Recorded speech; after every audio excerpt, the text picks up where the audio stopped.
उनसे पूछना चाहूंगा कितने ऐसे स्टूडेंट्स हैं यहाँ पे कि जिन्होंने प्रोफेसर स्वर्गीय प्रोफेसर वीडी गुप्ता सर का नाम सुना है।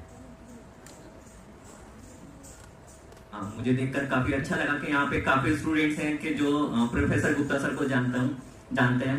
प्रोफेसर गुप्ता एक ऐसी शख्सियत है कि जिनके बारे में शायद अगर मैं बोलना स्टार्ट करूं तो शायद मेरे पास वर्ड्स की कमी हो जाएगी।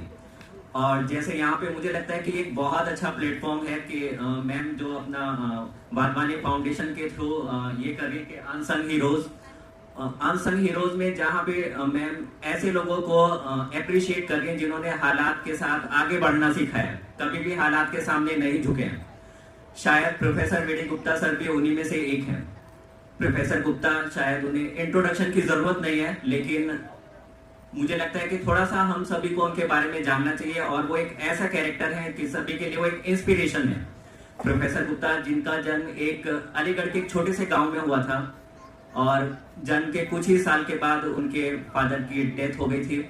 और ये किसी भी फैमिली के लिए, किसी भी बच्चे के लिए बड़ा ही मुश्किल टाइम होता है कि अपने आप को हैंडल करना, अपने आप को आगे बढ़ाना। लेकिन प्रोफेसर गुप्ता ने इन सब चीजों से आगे बढ़ते हुए अपनी स्टडीज कंटिन्यू रखी और जहां पे उन्होंने 10th और 12th यूपी बोर्ड में वो मेरिटोरियस स्टूडेंट रहे।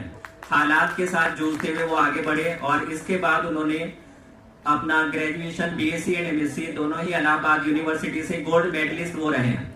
तो ये अपने आप में एक बहुत बड़ा अचीवमेंट था कि जहां पे उन्होंने 10th और 12th इसके साथ साथ बीएससी और एमएससी दोनों ही गोल्ड मेडलिस्ट रहे। और उन्होंने सेम यूनिवर्सिटी में अपना आपको पीएचडी प्रोग्राम के लिए एनरोल्ड कराया। पीएचडी इलाहाबाद यूनिवर्सिटी से कंप्लीट करने के बाद वो इंटरनेशनल लेवल पे ढेर सारी जगह उन्होंने काम किया है, ढेर सारी प्रेस्टिजियस यूनिवर्सिटी में काम किया है, जैसे बोस्टन यूनिवर्सिटी, प्रिस्टाइन यूनिवर्सिटी, यहाँ तक कि उन्होंने नासा में भी काम किया है। लेकिन हर एक हिंदुस्तानी के दिल में ख्वाहिश होती है कि वो अपने देश के लिए कुछ करे और शायद इसी ख्वाहिश को लेकर वो अब हिंदुस्तान वापस आए और उन्होंने यहाँ पे आकर आईआईटी कानपुर ज्वाइन किया। आईआईटी कानपुर ज्वाइन करने के बाद अपनी सेवाएं वहां पे देने के बाद उन्होंने as a dean faculty of science Lucknow university को ज्वाइन किया। इसके बाद उनकी जर्नी यहीं पे नहीं रुकी। उनके मैनेजमेंट, उनके मेटिकुलस वर्क को देखते हुए उनको vice chancellor of Gorakhpur university और उनका जो अल्मा मैटर इलाहाबाद यूनिवर्सिटी वहां का वाइस चांसलर बनाया गया।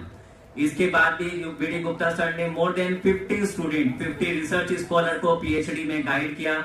वीडी गुप्ता सर एक ऐसी शख्सियत हैं जिनकी more than 300 publications, nationals as well as international. यहाँ तक कि नेचर अपने आप में एक सबसे बड़ा नाम माना जाता है इंटरनेशनल लेवल पे। इंडिविजुअली उनका कॉन्ट्रीब्यूशन उसमें रहा है, उनका पेपर वहां पे पब्लिश हुआ है। इसके बाद भी वीडी गुप्ता सर ने अपनी रिसर्च फील्ड कंटिन्यू रखी और उन्होंने as a American scientist CDRI join किया। और इन सब चीजों से आज जहाँ पे साइंस की बात हम करें या लखनऊ यूनिवर्सिटी या जितना भी हम देख सकते हैं, फिजिक्स में उनका बहुत बड़ा कंट्रीब्यूशन है।